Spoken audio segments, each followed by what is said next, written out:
दोस्तों, ये मेरी पत्नी है, मेरी बेटी है दिया, अभी 12th में है। मेरा छोटे भाई का बेटा है सक्षम, और मेरा अपना बेटा है अनिरुद्ध। ये मेरे से बहुत नाराज भी है और दुखी भी है। मेरा बेटा कहता है, पापा मेरा मन करता है कि मैं सबसे टॉप क्लास की 4 व्हीलर में बैठूं। मैं कहता हूं बेटा पैसे ही नहीं है यहां। पापा पैसे तो क्यों रहेंगे, पैसे तो आप रैलियों में खर्च कर देते हो।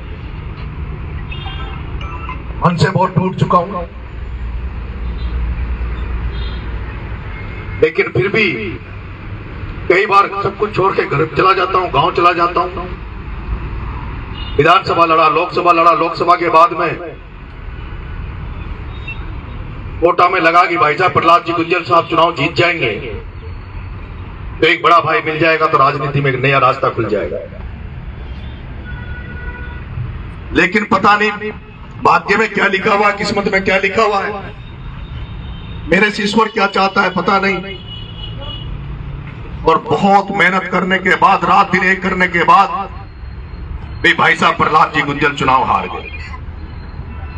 जो भाई साहब प्रहलाद जी गुंजल चुनाव हार गए, जो मेरी अंतिम उम्मीद थी, अंतिम भरोसा था, वो भी टूट गया था, डगमगा गया था। और टूट गया था, डगमगा गया था। मैंने सोशल मीडिया सब कुछ बंद करके, अरे मैं चुपचाप घर बैठ गया था। भाई साहब प्रहलाद जी गुंजल साहब ने बीच में एक आंदोलन भी वहां हुआ कांग्रेस का। उन्होंने कहा नरेश निराश मत हो, घर मत बैठे। पता नहीं भगवान ने किस दिन के लिए हमें बनाया और आगे का हमारा क्या होगा। लेकिन मैंने भाई साहब से भी मना कर दिया था, मैंने भाई साहब अब मेरे में ऊर्जा नहीं बची, मेरे में कैपेसिटी नहीं बची, मेरे पास साधन संसाधन व्यवस्थाएं नहीं है जो आज के युग में चाहिए, मैं आपका साथ नहीं दे पाऊंगा। भाई साहब ने कहा कि नरेश एक बार और तो प्रयास करते हैं टिकट का। और आप सबने देख लिया होगा, एक कांग्रेस का इतना बड़ा लीडर जो खुले आम खुले मंचों पे कहने लगा कि मेरे भाई निराश मत हो, हौसला रख, आगे बढ़ेंगे, लड़ेंगे, कोई तेरे साथ रहेगा कि नहीं रहेगा, पर तेरा भाई प्रहलाद गुंजल तेरे साथ रहेगा। और उस भाई बड़े भाई प्रहलाद गुंजल ने दिखा भी दिया मेरे भाई। उसने अपना प्रोटोकॉल तोड़ा, सब कुछ तोड़ा, सार्वजनिक मंचों से पार्टी से कहा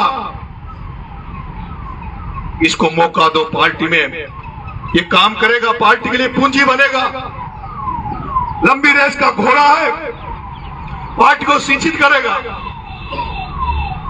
लेकिन उनकी बात भी नहीं सुनी गई। और इसके पीछे बहुत बड़े रहस्य हैं। आपको जब पता लगेगा कि मेरा टिकट कांग्रेस पार्टी के नेताओं ने नहीं काटा, मेरे भाइयों, मेरा टिकट कांग्रेस पार्टी के नेताओं ने नहीं काटा मेरे दोस्तों, मेरा टिकट काटा उस ओम बिरला ने जो कोटा में जो सेठ बैठा है। अब आपको सोचोगे कि ये कांग्रेस का टिकट मांग रहा था ओम बिरला, इसका टिकट क्यों काटेगा। मैं आपको बताना चाहता हूं, राजस्थान की कांग्रेस पार्टी में 2 धड़े हैं। एक धड़ा वसुंधरा राजे से सेटिंग रखता है और एक धड़ा ओम बिरला से सेटिंग रखता है। जो राजस्थान की राजनीति चल रही है, आपको शायद ये पता नहीं होगा कि राजस्थान का सबसे भ्रष्ट मंत्री, सबसे भ्रष्ट मंत्री, सबसे चोर मंत्री प्रमोद जैन भाया, जब सब पर ईडी छापा मार रही है, सीबीआई छापा मार रही है, तो प्रमोद जैन भाया पे ईडी का छापा क्यों नहीं मरा? प्रमोद जैन भाया के भ्रष्टाचार की खुलासा क्यों नहीं हुआ? अरे वो प्रमोद जैन भाया का बाप, प्रमोद जैन भाया का गुरु भी ओम बिरला था। और प्रमोद जैन भाया का बाप, प्रमोद जैन भाया का गुरु भी वो बिरला था। और बिरला का बाप, बिरला का गुरु अमित शाह था। तो जब बिरला का बाप, बिरला का गुरु अमित शाह हो, बोस अमित शाह हो, तो फिर भाया पर कार्रवाई कैसे हो सकती है? इसलिए भाया पे कार्रवाई नहीं है।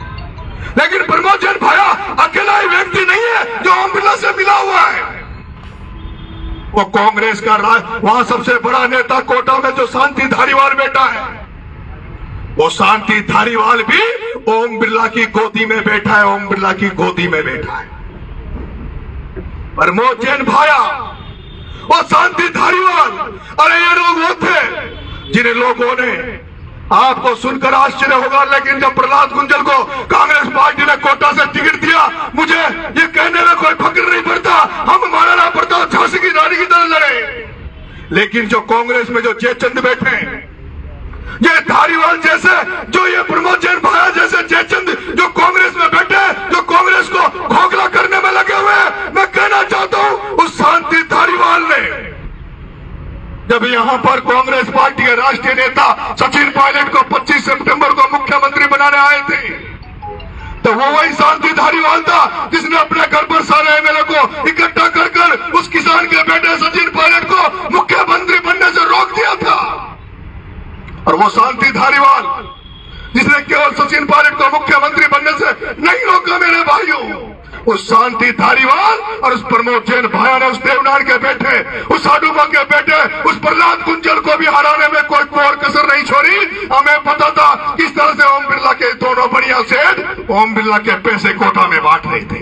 मैं पूछना चाहता हूं कि कांग्रेस की सरकार थी, शांति धारीवाल गृह मंत्री हुआ करते थे, तब भी कोटा का आईजी रवि दत्त गौर रहता है, कांग्रेस के राज में भी कोटा का आईजी रवि दत्त गौर रहता है, और जब बीजेपी का राज रहता है उसमें भी कांग्रेस का, उसमें भी कोटा का आईजी रवि दत्त गौर बैठा है।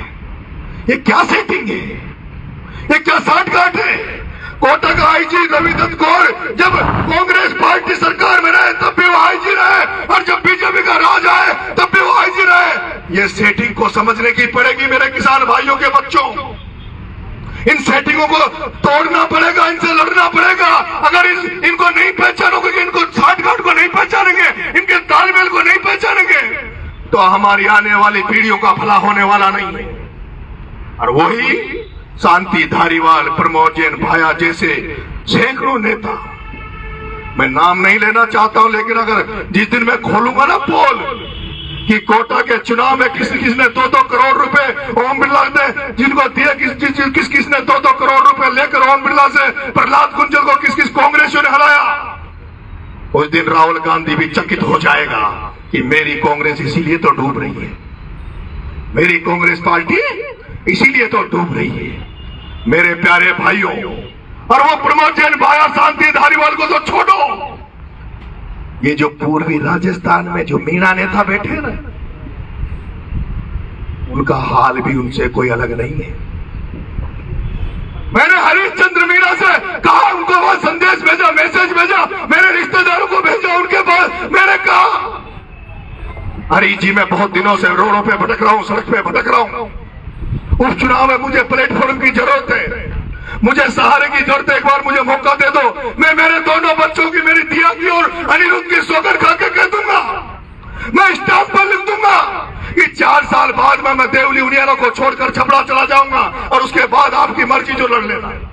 मैंने ये भी कहा कि आपकी लाइन से अलग नहीं जाऊंगा, कभी जिंदगी में आपका अनादर नहीं करूंगा, हरिश्चंद्र जी मीणा जैसा आपका वो कहा, मैं जिंदगी में आपका एहसान मानूंगा।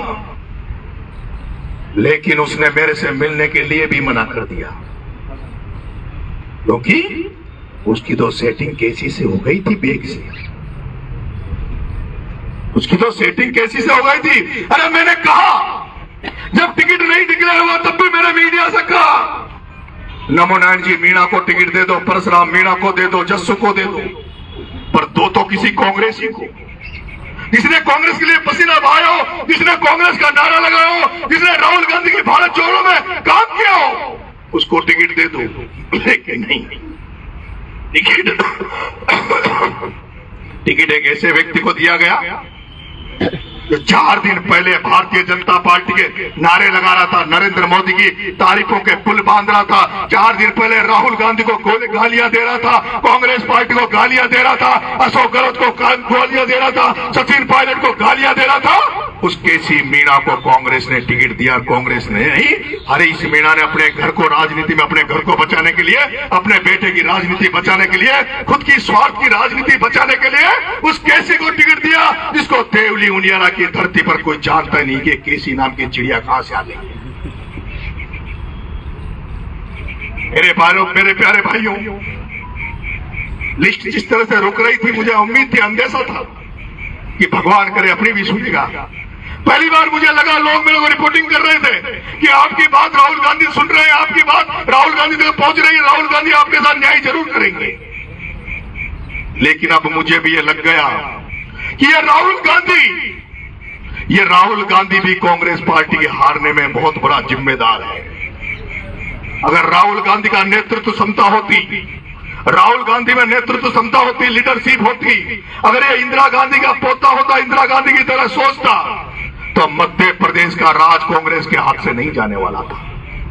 मध्य प्रदेश का राज कांग्रेस के हाथ से नहीं जाने वाला था। इसने कांग्रेस में केवल कमलनाथ को भगवान मान लिया, दिग्विजय सिंह को भगवान मान लिया, और कांग्रेस पार्टी का जो वहां ज्योतिरादित्य नाम का जो युवा था, जिसके प्रति जनता जनार्दन का भाव था, उसकी इसने नहीं सुनी, वो पार्टी छोड़ के चला गया।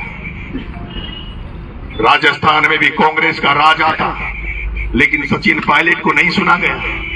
राजस्थान में भी कांग्रेस का राज आता, लेकिन यहां भी अशोक गहलोत को भगवान मान लिया, अशोक गहलोत को बाप मान लिया। और उस राहुल गांधी ने जब टिकटों का दौर विधानसभा में चल रहा था, अशोक गहलोत जब लिस्ट लेके गया, तो राहुल गांधी ने कहा सर्वे में तो ये कहीं टिक नहीं रहे, सर्वे में तो 50 एमएलए के टिकट कटने चाहिए। लेकिन अशोक गहलोत ने कहा नहीं, ये इन्होंने मेरी चमचागिरी करी है, बरसों से मेरी गुलामी कर रहे, बरसों से मुझे जिंदा रख रहे, इसलिए टिकट तो मैं इन्हीं को दूंगा। और उसका कारण रहा कि राजस्थान में भी कांग्रेस निमट गई। अब आप चले जाइए हरियाणा में, राहुल गांधी ने कांग्रेस को मजबूत करने के लिए, कांग्रेस को सुरक्षित करने के लिए, कांग्रेस में ऊर्जा का संचार करने के लिए पूरे हिंदुस्तान में पैदल मार्च किया, भारत जोड़ो यात्रा निकाली, और उसको जो समर्थन मिला, जो जोश मिला, जो ताकत मिली, उसके बाद लगने लगा कि कांग्रेस फिर से खड़ी होने वाली है। लेकिन हरियाणा में चले गए, हरियाणा में शैलजा जी को नजरअंदाज कर दिया, एक दलित की बेटी को नजरअंदाज कर दिया। वहां पर एक अशोक तंवर नाम का एक दलित युवा था जो राष्ट्रीय यूथ कांग्रेस का अध्यक्ष रहा, उसको नजरअंदाज कर दिया। एक ही घर में कांग्रेस को घुसा दिया, और जब एक ही घर में आप पूरी पार्टी को दे देते हो, तो पार्टी का क्या असर होगा, क्या हल होगा, वो तो सब आपके सामने। जो हरियाणा में पूरे सर्वे सब कुछ हो रहे थे, उसके बावजूद भी, लेकिन क्यों? वो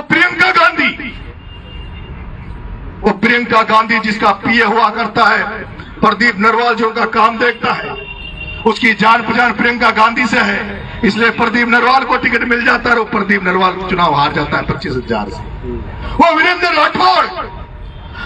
राठौर जो सेक्रेटरी बन के राजस्थान में आता है, प्रभारी बन जाता है हाड़ौती का, और हाड़ौती में अपने भाई करण सिंह राठौर को टिकट देता था, आपके भाई नरेश मीणा का टिकट काट के वो वीरेंद्र राठौर हरियाणा में अभी एमएलए का चुनाव लड़ा, और पूरी तरह से चुनाव हार गया, और तीसरी बार चुनाव हारा। वो Virendra Rathore secretary of Congress committee all India, तीसरी बार चुनाव हार गया। जो वार्ड मेंबर नहीं बन सकते, जो कभी चुनाव जीत नहीं सकते, उनको संगठनों में पद दिए जाते हैं, उनको संगठनों में चुनाव लड़ाया जाता है। और हम जैसे व्यक्ति जो निर्दलीय 44,000 वोट छपरा से लेके आए, जिसके परिवार में पिछले 30 साल से पंचायत राज की चाबी है, पिछले 20 साल से मेरे फादर निर्णय सरपंच रहे, मेरी बेटी पत्नी जिला परिषद सदस्य रही, मेरा भाई की पत्नी पंचायत समिति रही, मेरी माँ भी सरपंच है। और हम जिसको लाखों युवा चाहते हो, लाखों युवा दिल से जिसको प्यार करते हो, उसको टिकट के लिए दर दर की ठोकरें खानी पड़े, दर दर पर जाना पड़े, दर दर पर ठोक देना पड़े। मेरे को जी.आर. खट्टाना जी ने फोन किया था कि पायलट साहब आपको चाहते हैं टिकट देना, पायलट साहब आपकी पैरवी कर रहे हैं, लेकिन नरेश एक बार इस हरीश से मिल ले, हरीश को मना ले। मैंने कहा भाई साहब मुझे क्यों हिजड़ा बनाना चाहते हो, क्यों कमजोर करना चाहते हो? ये हरीश मीणा, मुरारी मीणा, ये टिकट पर जिंदा है, ये कांग्रेस की बैसाखी में जिंदा, ये नेता नहीं है, ये लीडर नहीं है, इनके पास वोट नहीं है, ये तो पार्टी के नाम पे वोट मिल जाते हैं। भाई साहब मुझे इनके आगे झुकने के लिए मजबूर मत करो, मुझे तो आप टिकट दे दो नरेश मीणा, तो अपने दम पर, अपने भाइयों की दम पर चुनाव जीत के आ जाए। लेकिन मुझे लगता है हरीश मीणा उसके बावजूद भी, आखिरी में जब तोला गया तो हरीश मीणा का वजन ज्यादा था नरेश मीणा से। आखिरी में जब तोला गया तो हरीश मीणा का वजन ज्यादा था, मुरारी लाल मीणा का वजन ज्यादा था, उधर प्रमोद जैन भाया की आखिरी में वजन ज्यादा था, शांति धारीवाल की आखिरी में वजन ज्यादा और आपको शायद पता नहीं है, मेरा टिकट जब फाइनल होने लगा तो मुरारी लाल मीणा और ये हरीश चंद्र मीणा 3 दिन तक दोनों साथ होकर दिल्ली में चले गए, दिल्ली में डेरा डाल लिया। और दिल्ली में किससे मिले? दिल्ली में उस ओम बिरला से मिले। दोनों कांग्रेस के सांसद, दोनों मीणा सांसद उस ओम बिरला से मिले, कोटा वाले से, और कहा भाई साहब बचा लो इसको, टिकट पे रोक दो, अगर ये चुनाव जीत गया, टिकट मिल गया तो ये प्रहलाद गुंजल नरेश मीणा की जोड़ी जो है ये किसी चोरों को नहीं छोड़ेगी, हमें नहीं छोड़ेगी, ये सबको खत्म कर देगी। ये तूफान जो खड़ा हो रहा है हाड़ौती से, ये तूफान खड़ा हो रहा है कोटा से, ओम बिरला जी आप ही कर सकते हो। और ओम बिरला के संबंध जिन लोगों से है मेरे भाइयों, अभी समय नहीं है, उनको उजागर करने का समय आएगा तो उनको भी उजागर करूंगा। मेरे युवा साथियों, प्यारे भाई, मैं अलीगढ़ जा बैठा इस उम्मीद के साथ कि टिकट मिलेगा तो वहीं से अपनी रूपरेखा बनाऊंगा, तैयारी करूंगा। लेकिन आपको पता है पार्टी के अंदर आपके भाई का डर इतना था, खौफ इतना था, तो जो दिन के उजाड़े में सूर्य की किरणों के सामने अपना टिकट डिक्लेयर नहीं कर पाए, उन लोगों को डर था कि नरेश मीणा की सेना कहीं कार्यालय में नहीं चढ़ जाए, नरेश मीणा की सेना कहीं हरीश मीणा के कार्यालय को नहीं तोड़ दे। इसलिए रात के 12 बजे अंधेरे में कांग्रेस पार्टी अपनी लिस्ट निकालती है। और जब कांग्रेस पार्टी रात के 12 बजे अपनी लिस्ट जारी करती है मेरे भाइयों, मैं अलीगढ़ में बैठा था मेरे भाइयों के साथ, रात के 12 बजे भी वहां सैकड़ों युवा साथी मेरे बैठे थे। जैसे वो टिकट डिक्लेयर हुआ मैं दिल से टूट गया था, मेरे बैठे हुए सारे भाई रोने लग गए थे, हमारी धड़कनें बंद हो गई थी, ऐसे लगने लगा कहीं हार्ट अटैक नहीं हो जाए। और कुछ देर कुछ समझ में नहीं आ रहा था, क्या करूं क्या नहीं करूं, कुछ बोल नहीं पा रहा था। फिर मेरे वहां जो युवा साथी थे, जो देवली के लड़के थे, वो मनोज बंटी भाई, एक कुंडिया का लड़का था सचिन, मैंने उनसे पूछा मनोज क्या करें, बंटी क्या करें, सचिन क्या करें, शिवनारायण क्या करें। शिवनारायण को होश ही नहीं था। मुझे जो लोग मिले वो इतने प्यारे मिले दोस्तों, इतने प्यारे मिले जो मेरे लिए कुछ भी कर सकते हैं। वो शिवनारायण सोनो बेचारा अभी कम उम्र का है, कम मैच्योरिटी है, लेकिन उसको कुछ समझ में नहीं आ रहा। मैंने पूछा भाई लोगों क्या करें, तो उन्होंने कहा भाई साहब क्या करें, अभी भी अपने पास आज के युग पैसे का जुगाड़ नहीं था, अपनी दुकान जम गई, 44,000 वोट आ गए, कहीं ऐसा नहीं हो जाए अपन खड़े हो जाए और अपनी मुट्ठी खुल जाए और अपनी जो ताकत बनी हुई है वो भी खत्म हो जाए। उनका बात तो सही कह रहे हो, और यही कारण था मेरे भाइयों। तो जैसे ही वो रिजल्ट आया, क्योंकि मैं भी जानता था कि बाद में कुछ फैसला लूंगा तो जनता ये कहेगी, लोग मेरे बारे में कई फेसबुक पे लिखते हैं, मैं उनसे कहना चाहता हूं तुम्हारा भाई राजनीति की ABCD पूरी जानता है, A to Z तक जानता है। मेरे को पता था, मन का अगर तुरंत डिक्लेयर नहीं करेंगे तो बीजेपी वाले ये कहेंगे, कांग्रेस वाले ये कहेंगे, इसलिए कह देते हैं कि चुनाव नहीं लड़ूंगा। और ये मैंने जैसे घोषणा करी, मुझे चाहने वाले लाखों युवा निराश हो गए थे, हौसला पस्त हो गए थे। लेकिन जैसे जब मैंने रोते हुए का मेरा वीडियो आया, सुबह मैंने जहां आकलन किया, कल मैं देवली गया, देवली में मैंने सर्वे किया, पूरी जनता ये चाहती कि नरेश मीणा चुनाव लड़ो, नरेश मीणा चुनाव में खड़े हो जाओ, नरेश मीणा चुनाव लड़ो, नरेश मीणा चुनाव में खड़े हो जाओ। फिर मैंने भी मन बनाया और फिर मैंने ये सोचा कि नरेश अभी नहीं तो कभी नहीं, अगर अभी तुम खड़े नहीं हुए तो इस बात की क्या गारंटी है कि ये प्रमोद जैन भाया, शांति धारीवाल, ये मुरारी लाल मीणा और ये जो हरीश मीणा जिसको आपने नंगा कर दिया, जिसकी पूरी पोल पट्टी आपने खोल दी, अगर 2028 का जब चुनाव मांगने जाएगा, ये सारे लोग जाकर जो सचिन पायलट के पास बैठ जाएंगे, अशोक गहलोत के पास बैठ जाएंगे और कह देंगे अगर नरेश मीणा को टिकट दे दिया तो हम इस्तीफा दे देंगे। तो फिर अशोक गहलोत, सचिन पायलट मेरी सुनेगा कि इनकी सुनेगा? अशोक गहलोत मेरी सुनेगा कि इनकी सुनेगा? राहुल गांधी मेरी सुनेगा इनकी सुनेगा? मैंने राजनीति को बहुत नजदीक से देखा मेरे प्यारे भाई। एक बार किरोड़ी लाल जी मीणा जब 2008 के बाद में उनका मन हुआ मैं कांग्रेस ज्वाइन करूं, वो दिल्ली में चले गए, सोनिया गांधी से मिले, गोलमा को पीढ़ी लुगड़ी उड़वाई। हमने प्लान किया 10 लाख लोगों को मीणा हाईकोर्ट में इकट्ठा करेंगे, राहुल गांधी, प्रियंका गांधी, सोनिया गांधी को हेलीकॉप्टर से हम मीणा हाईकोर्ट में उतारेंगे और फिर उसके बाद में 10 लाख लोगों को लेके, जो आज इस हिंदुस्तान में नहीं और प्लान क्या था कि मैं 10 लाख लोगों को मीना हाई कोर्ट से रवाना करके दिल्ली जाऊंगा और दिल्ली कांग्रेस ज्वाइन करूंगा। लेकिन जैसे ये बात इन कांग्रेस के जयचंदू को पता लगी, ये प्रसादी लाल, मुरारी लाल, ये सारे लोग जहर की पूरी लेके कांग्रेस के राष्ट्रीय अध्यक्ष, प्रदेश अध्यक्ष कांग्रेस में चले। ये अगर किरोड़ी लाल को पार्टी में ले लिया तो हम जहर खा लेंगे, हम पॉइजन खा लेंगे। और उसकी एंट्री नहीं होने दी। और जब उसकी एंट्री नहीं होने दी कांग्रेस में, तो आपको पता होगा 2013 के चुनावों में, 2008 में किरोड़ी लाल जी ने पार्टी नहीं बनाई थी। पार्टी बनाने का मन तो 2008 में था, जब तूफान चल रहा, आंधी चल रही थी, करोड़ों लाखों लोग किरोड़ी लाल के पीछे भाग रहे थे, किरोड़ी लाल के लिए तरस रहे थे, किरोड़ी लाल के पीछे संख्या भागती थी आने की। तब अगर किरोड़ी लाल जी पार्टी बना लेते तो परिदृश्य और होता। लेकिन इन्होंने उस समय उनको लास्ट तक लटकाए रखा, और जब लास्ट तक किरोड़ी लाल जी को लटकाए रखा तो उन्होंने निर्दलीय कैंडिडेटों को अपना समर्थन दिया। और वो जो समर्थन 2008 के चुनाव में किरोड़ी लाल जी ने दिया, उसी समर्थन की वजह से प्रसादी लाल निर्दलीय जीता। प्रसादी लाल जी निर्दलीय जीता, आपके सिकराई से निर्दलीय जीता। 5-7 सीटों 10 सीटों में शायद जहां जहां किरोड़ी लाल जी ने प्रचार किया, वो सारी सीटें किरोड़ी लाल जी की वजह से जीते। चुनाव खत्म हो गया था, प्रसादी लाल जी, किरोड़ी लाल जी, गोलमा जी, जो उस समय जीते कांग्रेस में, ये लोग दिल्ली गए। डॉक्टर साहब ने कहा हम सब लोग मिलकर काम करेंगे, लेकिन इन्होंने वहां भी डॉक्टर साहब से धोखा दिया। और लास्ट में जिस तरह से बीजेपी ने उनको निकाल के फेंक दिया था, कांग्रेस ने जाने की तैयारी थी। अपन को लगता है किरोड़ी लाल कांग्रेस में क्यों नहीं जाता, सबकी भावना कांग्रेस में। लेकिन अंदर की बातें जब पता चलती है तब मेरे भाइयों को पता चलता है।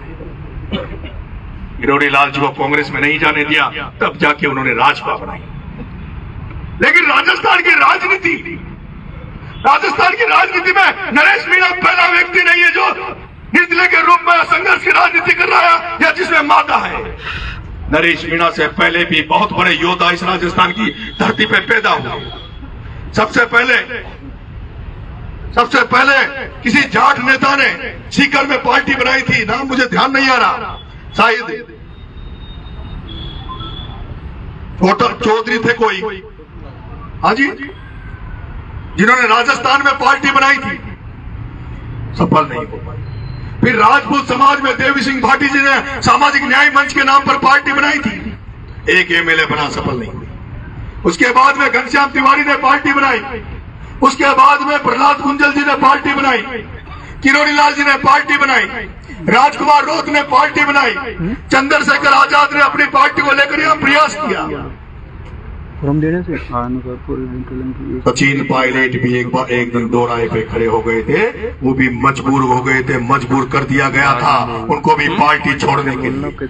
कोई भी व्यक्ति राजनीति में जो है वो राष्ट्रीय पार्टी से जुड़ा हुआ रहना चाहता है, लेकिन राष्ट्रीय पार्टियां ऐसे हालात पैदा करती है, ऐसे कंडीशन खड़ी कर देती है कि अगर या तो जिंदा रहना है तो पार्टी के साथ रहो, और जब पार्टी के साथ रहना है तो पार्टी की गुलामी करो, पार्टी के नेताओं के आगे झुको। और जो व्यक्ति पार्टी के नेताओं के आगे झुक जाता है, उनके साथ कॉम्प्रोमाइज कर जाता है, समझौता कर लेता है, उसके साथ जनता नहीं रहती। और जो जनता का नेता बनता है, जो जनता के साथ रहता है, उसको पार्टियां कभी स्वीकार नहीं करती। आपने हालात देखे होंगे, पायलट साहब ने अजमेर से जो यात्रा निकाली थी, वो क्यों निकाली थी? जब उन्होंने अजमेर से यात्रा निकाली, अजमेर से जब छात्र युवा किसानों के लिए आवाज उठाई और जयपुर में आए, तब जाके कांग्रेस पार्टी घबरा गई थी कि सारे युवा नेता, सारे लोग तो छोड़ के चले गए पार्टी को। अगर ये सचिन पायलट भी चला गया तो दुकान में सामान नहीं बचेगा, इसलिए इसको तो पटा लो, इसको तो मना लो। और उसके बाद उनको मनाया। लेकिन मेरे प्यारे भाइयों, आज हमारी स्थिति ऐसी हो गई कि अब हमें हर हाल में लड़ना होगा, या तो लड़कर जीत जाएंगे और या फिर अपने आप को मिटा लेंगे, अपने आप को खत्म कर देंगे। और अगर जीत गए तो ये तय मान लो कि राजस्थान की राजनीति बदल जाएगी। राजस्थान की राजनीति बदल जाएगी।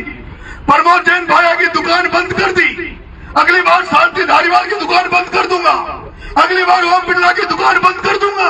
और ये जो पूर्वी राजस्थान में जो अपने आप को शहंशाह मानते हैं, पटेल मानते हैं, मालिक मानते हैं, इस हरीश चंद्र मीणा, मुरारी लाल मीणा जैसे लोग जो यहाँ बैठे, जो अपने बच्चों का भविष्य के लिए राजनीति कर रहे हैं, इनकी तो दुकान क्या, इनकी तो सब कुछ बंद कर दूंगा, नसबंदी कर दूंगा।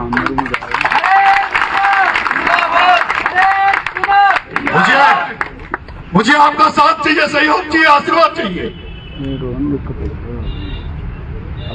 मेरे प्यारे भाइयों, ये लड़ाई लड़ने जो जा रहे हैं, ये लड़ाई बहुत लंबी लड़नी पड़ेगी। ये चुनाव तक सीमित नहीं रहेगी। और मेरे भाइयों, जब मेरे पास सब जगह आ गया, मैंने जब मन बनाने की कोशिश करी, तो मैं आपको धन्यवाद, मैं आपको कहना चाहता हूं, मैं भाई साहब हनुमान जी बेनीवाल को धन्यवाद देना चाहता हूं। मित्रों, जब अपन अलीगढ़ में जा रहे थे, तो अलीगढ़ में जब जा रहे थे, उसकी अगली रात को मैं रात को 2 बजे तक भाई साहब हनुमान जी बेनीवाल के घर बैठा था। अभी बीच में बात चली थी, भाई साहब बाप पार्टी से चुनाव लड़ो। मैंने कहा भाई साहब हनुमान जी के पास गया, मैंने भाई साहब हनुमान जी मेरे को आशीर्वाद दो, मैं चुनाव लड़ने की सोच रहा हूं। तो हनुमान जी बेनीवाल ने मेरे से पता कितनी बड़ी बात कही। जो हनुमान बेनीवाल ने मेरे से बात कही, ऐसी इस देश की राजनीति में कोई नहीं कह सकता। तो उन्होंने कहा, नरेश तू मेरी पार्टी से लड़ लेगा तो जो राजपूत समाज के लोग, जो बहुत सारे लोग, जो बहुत पार्टियों के लोग, हो सकता है तेरे पे आरएलपी का टैग लग जाएगा तो तुझे वोट नहीं देंगे, तू निर्दलीय लड़। हनुमान बेनीवाल ने क्या कहा? जिस हनुमान बेनीवाल के कैंडिडेट के 2023 के चुनाव में 19,000 वोट आए थे, और वो तब आए थे जब कर्नल किरोड़ी लाल भैंसला के बेटे विजय भैंसला लड़ रहे थे। वो चाहते हनुमान बेनीवाल तो कहते नरेश तू मेरी पार्टी से लड़, 25,000 वोट तो मेरे हैं ही, और तेरे वोट मिला के चुनाव जीत जाएगा। लेकिन उस मेरे बड़े भाई, उस वीर ने, उस राजस्थान विश्वविद्यालय के उस सीनियर बड़े भाई हनुमान बेनीवाल ने मेरे से कहा, नरेश निर्दलीय लड़। अरे नरेश, मैं तो वो हनुमान बेनीवाल हूँ, मुझे लगा वो हर्ष चिकारा मजबूत कैंडिडेट है हरियाणा में, वो 2-3 कैंडिडेट मजबूत है हरियाणा में, उनके भी जब मैं प्रचार में जा सकता हूँ, तो तू तो मेरे राजस्थान विश्वविद्यालय का छोटा भाई है, मैं तेरे लिए कैसे नहीं आ सकता?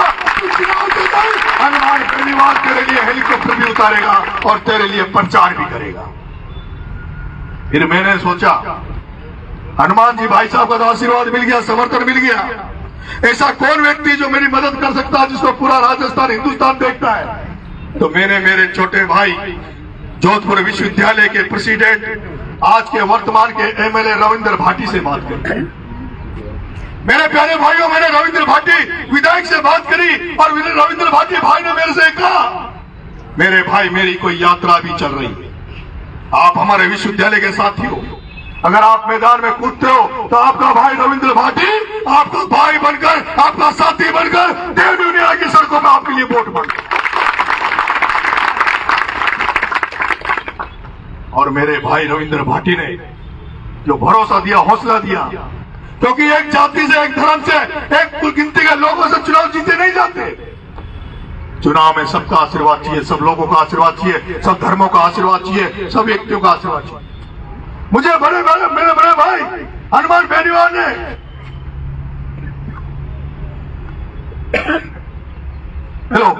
मेरे बड़े भाई हनुमान बेनीवाल ने आशीर्वाद दिया मुझे, मेरे भाई रविंद्र ने मेरी हौसला अफजाई करी।